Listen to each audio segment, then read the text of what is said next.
Hi everyone. Thank you for coming to our session today. Today's live podcast is at the request of a lot of women who have asked us how they can manage mindfully, how they can manage anger. One of the biggest drawbacks that we have seen in recent years is that women are doing multiple roles. They are juggling a lot of things. We are doing so many things, and we sometimes feel that we are stretched to the maximum. And one of the things that we experience is that we experience a lot of dissonance, and the dissonance is causing us to break apart. What does that mean? It means sometimes we are not able to come to terms with our own emotions in a proper manner. So let's look at why we get angry. What is the purpose of this anger? Is it biologically present? So we all have experienced anger. Every one of us has experienced anger. If we never felt angry, then we should have been born enlightened. But it can be a range. It can be a faint annoyance to a full blown rage. And usually, when we experience anger, it is related to something from the outside. Something that is happening outside triggers our anger. And that anger is like a feedback mechanism for us. We have to understand the biology of it actually lies in that purpose, that something from the outside can trigger anger within you is a survival mechanism. It is an aggressive survival mechanism. It allows you to survive aggressively. Anger is the foundation for aggression. And so when we step into anger, we embrace aggression. It is automatic. Any at any range, whether it is annoyance to rage, at any range of this, when we step into it, we are stepping into a place of violence. Our mindset is of violence because it is hardwired in our brain. Now, neurologists are telling us that whenever we experience anger, it is actually a combination of two areas in our brain. And our latest blog post deals with it, and I will drop the link below. You can go and check it. The two areas of the brain, one recognizes that there is something that didn't happen the way it should have happened, that expectation was not met, and the intense decision that the other area makes. So the amygdala and the frontal cortex, both of them together make this decision of what we need to do next. But the moment that is registered, the moment that something is not working is registered in the brain, your body is flooded with hormones. That is our chemical. It's a chemical warfare within us. Anger is a chemical warfare within us. So we cannot really suppress it because it's the blood is already received these hormones. So all this thing about suppression of anger doesn't really work because it actually results in negative impact on our body, on our system, especially for women.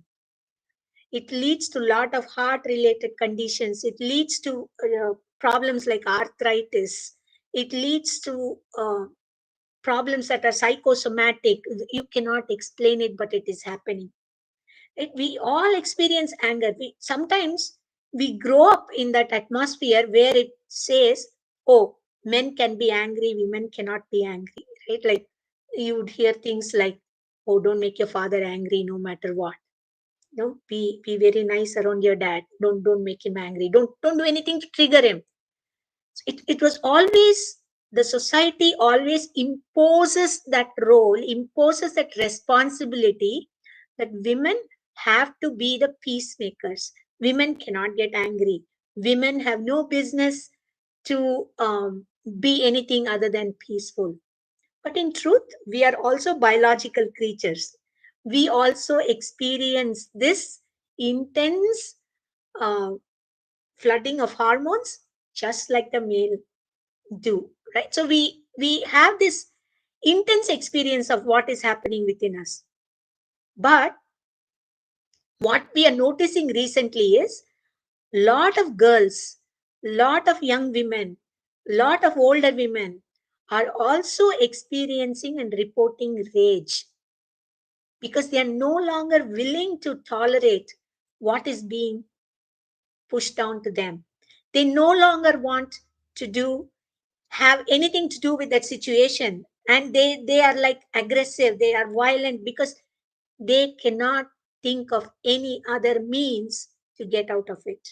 So everybody has to probably reach what we call a boiling point, when you decide this is too much, I cannot take this anymore, I don't have to take this anymore. That is usually when anger bursts like a bubble. Usually for women especially, we are led by our why questions. For example, why is this happening to me? Why am I the one who is always suffering? Why can't someone do this? Why does this world have to treat me like this? Why can't I take care of myself? Whether it is self blame, whether it is blaming others, whether it is giving someone something else, women create this and they suffer for it. They experience so much pain from it. So then we have to ask ourselves as women, why is this why causing so much trauma within us? These whys bring so much trauma within us. So let's look at a mindful way of handling this situation, handling the anger, handling the stress that comes with all these expectations. So in the mindfulness method, we say that first thing we have to understand is any form of violence is powerlessness. It means we have made an unconscious decision. We have slipped into unconsciousness the moment we say that this is not, why is this happening to me, why can't I be angry, who cares what people think. All those things simply means we have decided to give up on ourselves. We are decided that we are not going to be mindful, we are not going to be watchful. Anger is a decision to be unconscious in our reaction and our interaction. In the mindfulness method, anger is a decision to be unconscious in our reaction and our interaction. It is giving up on an emotion, it is giving up on an interaction that comes within us. When we feel anger, we know when we feel anger. Lot of us, it's not something that doesn't come. Um, it's like it doesn't just come without any clue. We know we have physiological symptoms. We know when we are going to get angry. We know our heart is racing. We know we are sweating. We know we can feel, we can know, we can predict certain kind of situations, certain kind of vocabulary, certain kinds of people, certain kinds of situations will trigger us. So if we feel that raising in us, you have to understand that we have a choice at this point. It's not that we don't have a choice. Please understand, we have a choice. We have three things we can do. First thing is we can slow down the rate of our response. You just don't immediately get this and immediately you don't respond. No, slow down. Second, most important thing you can do is you can watch yourself. If you are in the early stages of your meditation practice, you may not be able to watch what is happening to you. You may not be able to catch it. You may not be able to understand all the nuances that are happening to you. Right? It could just be a small situation, but it triggers something bigger in us. We should not allow our emotions to overpower us without interrogating them. It is just like you don't allow your car to be steered without pressing on the brakes or the gas pedal. You decide at which speed your car is going to go, when you're going to brake, where you're going to halt. It is your decision to do that. Right? That's why we get the license. That's why all cars come with brakes. It is the same thing with our emotions. We do not have to respond immediately to any situation. We do not have to respond immediately to any given situation or any given instance. We only need to be mindful and watch it and protect ourselves first. When anger is being directed against us, we need to physically remove ourselves from that place as soon as possible.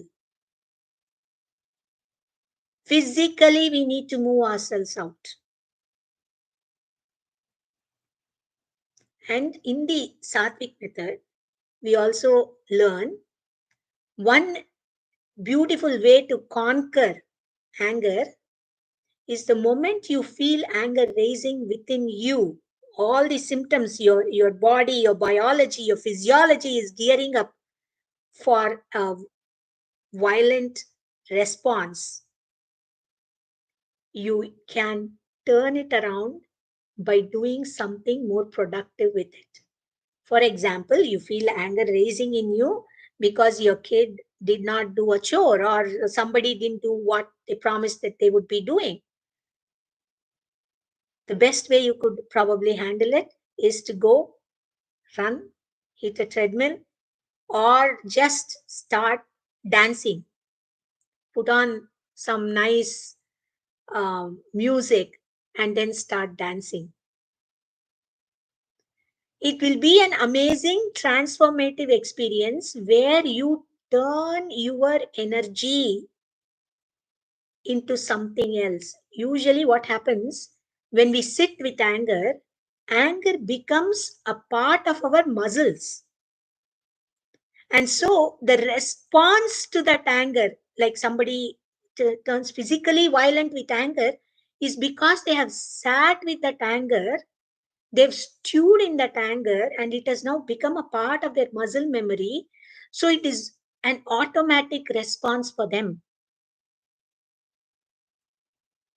You can change that. You can rewrite it by mindfully jumping into maybe kirtan, play kirtans and dance to the kirtans.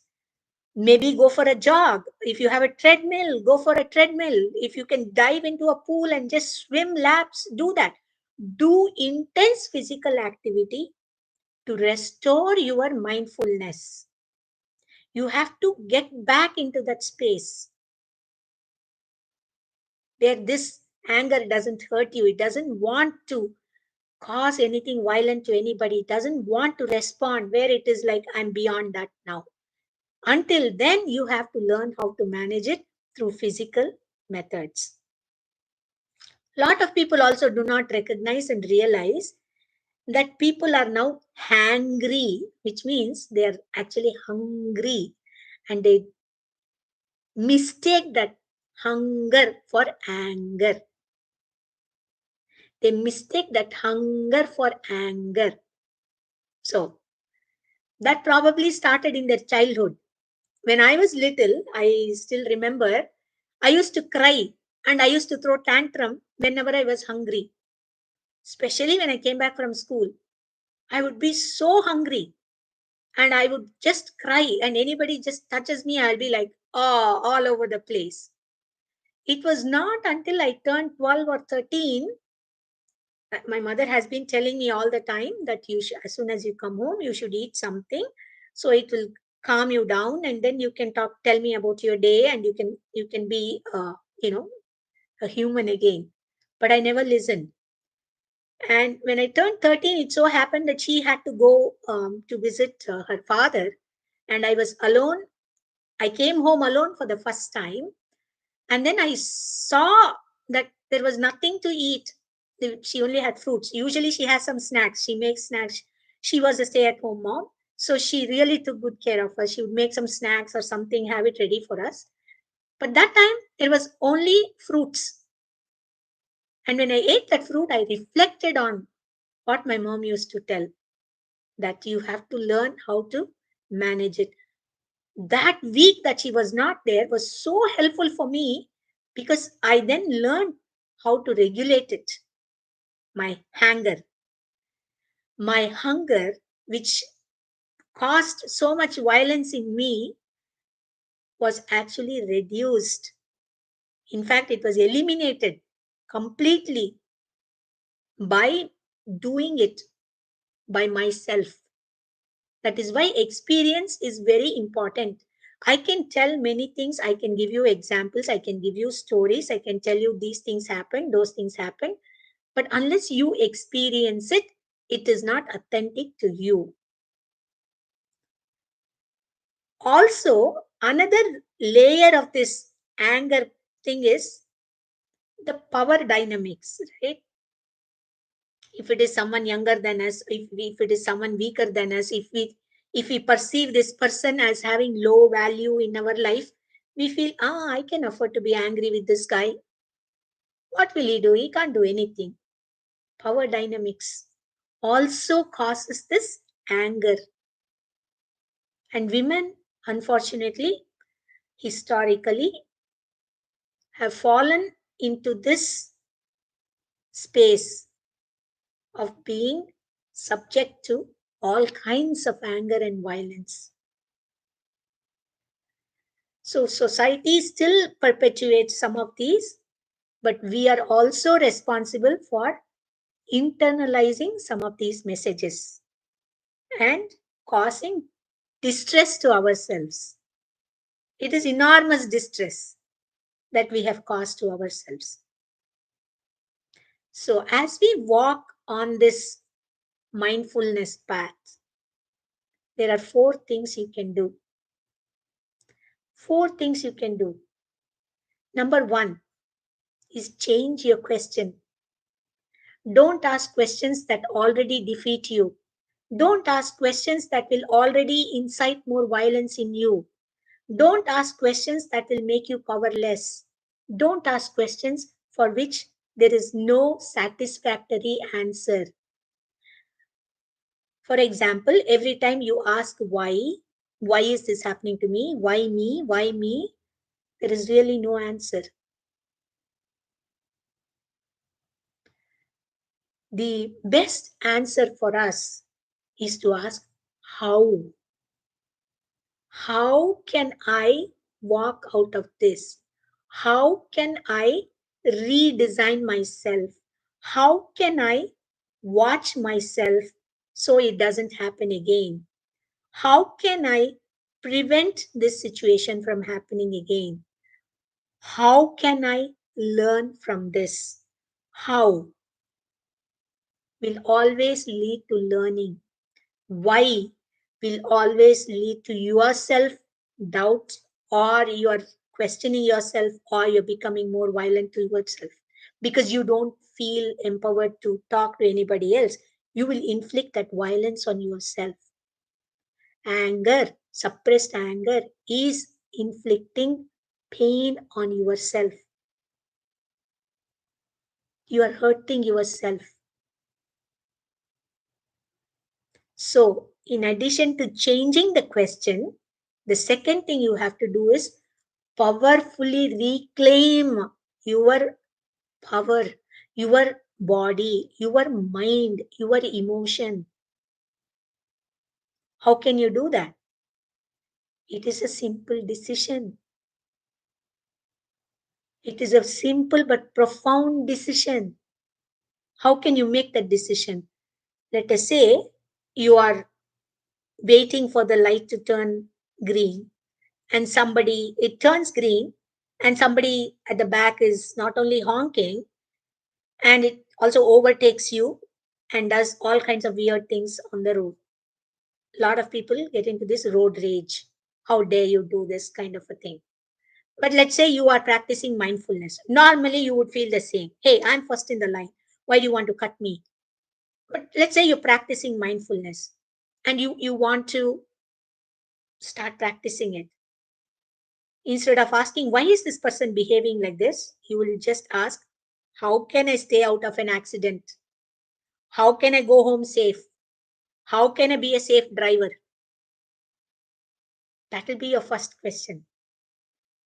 Second thing you would do is you are now, the moment you ask how, you're focusing inward.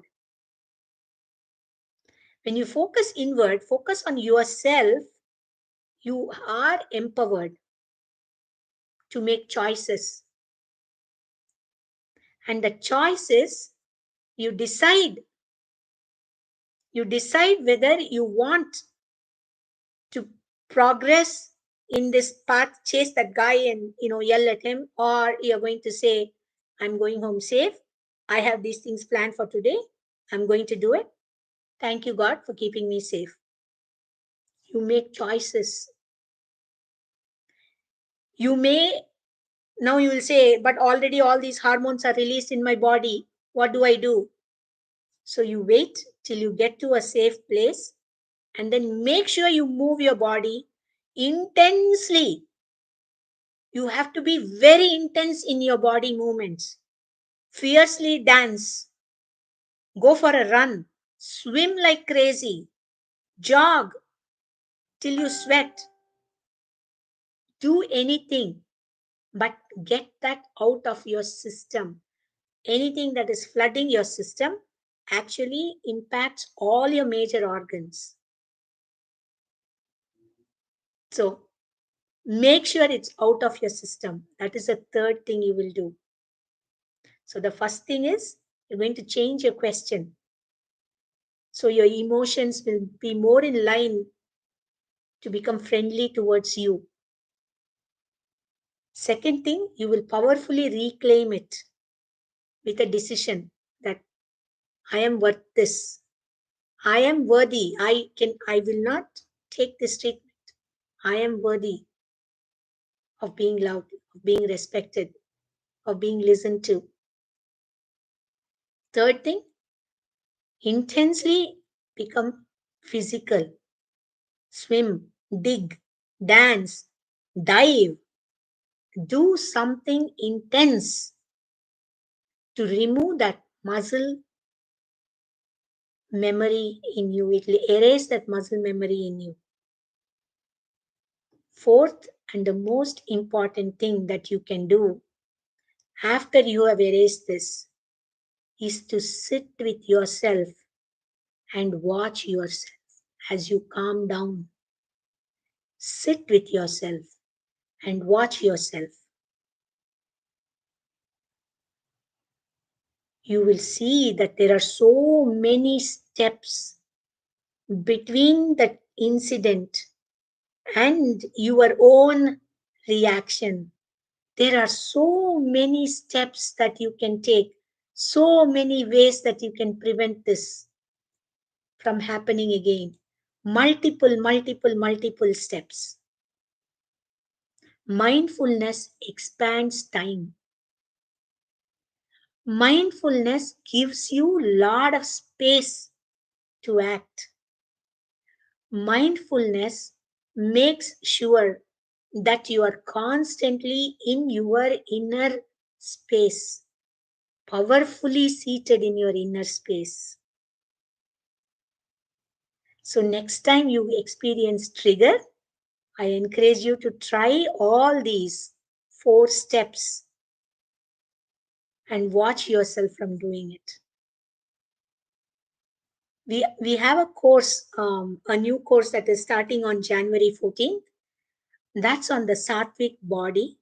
And we talk about how this impacts various systems in our body and why women should be aware of this and how they can actually work with this. I encourage all of you to try and join that. The link is there in the description. I encourage all of you to join because it is going to be very beneficial. It is created by women, by me, and all my years of experience I've put in that. All the things that I have learned from my gurus I have put in that, and all the things that I'm going to learn with you will also be a part of that. So I want to thank you all for listening to this podcast. Please put your questions, comments, and like and share. Thank you so much. Bye bye. See you next week in the podcast.